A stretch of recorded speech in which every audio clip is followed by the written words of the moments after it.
7 फरवरी 1968 Indian army का एक plane AN-12 Chandigarh से लेह लद्दाख के लिए जा रहा था। इसमें प्लेन का पायलट, क्रू और हमारे इंडियन आर्मी के जवान टोटल 102 लोग बैठे थे। प्लेन चंडीगढ़ से उड़ान भरता है और जब वो रोहतांग पास के ऊपर पहुंचता है तो अचानक रेडियो पर पायलट की एक आवाज सुनाई देती है। आवाज क्लियर ना होने की वजह से किसी को यह समझ नहीं आ रहा था कि पायलट बोलना क्या चाह रहा है, लेकिन आवाज से पायलट घबराया हुआ लग रहा था। ATC की टीम पायलट से बात करने की कोशिश करती है, लेकिन दूसरी तरफ खामोशी छा गई थी और प्लेन अचानक रडार से भी गायब हो चुका था। अब 5 लोगों की टीम हेलीकॉप्टर में उन लोगों को ढूंढने के लिए भेजी जाती है, लेकिन कई दिनों तक ढूंढने पर भी ना प्लेन में बैठे लोगों का किसी का कोई नामो निशान तक नहीं मिल पाया। अब लोगों को लगने लगा था कि शायद चीन या पाकिस्तान ने प्लेन को गिरा दिया होगा और धीरे धीरे उनको ढूंढना भी बंद कर दिया जाता है। सोचिए जरा उन लोगों के परिवार के बारे में जिन लोगों को यह तक नहीं पता चल पाया कि उनके भाई बाप बेटे के साथ हुआ क्या वो लोग जिंदा है और चीन या पाकिस्तान की कैद में है। क्योंकि किसी की भी बॉडी ना मिलने की वजह से उनके परिवार वालों को यह मानना भी मुश्किल था कि वो लोग शहीद हो चुके हैं। और इसी तरह 1-2 नहीं, पूरे 35 साल बीत जाते हैं, लेकिन उन लोगों का कोई पता नहीं चल पाता।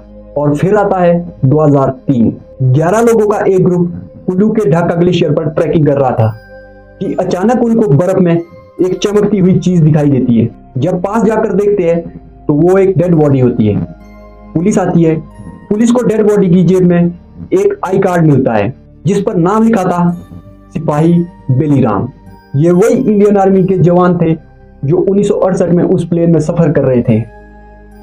अब इन्वेस्टिगेशन फिर से चलाई गई और पता चला कि उस दिन पायलट अपना रास्ता भूल गया था, जिसके कारण उसका प्लेन एक बर्फ के पहाड़ से टकरा गया था और ग्लेशियर के अंदर ही दब कर रह गया। और 35 साल में धीरे धीरे बर्फ पिघलने की वजह से ग्लेशियर नीचे की ओर खिसकता रहा, जिसके कारण अब बॉडी दिखाई देने लगी। ठंड की वजह से बॉडी वैसे की वैसी थी। और अब इंडियन आर्मी ने शाहयाम नाम का एक मिशन चलाया, जिसमें हमारे इंडियन आर्मी के जवान हर साल वहां जाते हैं और अपने भाइयों की तलाश करते हैं।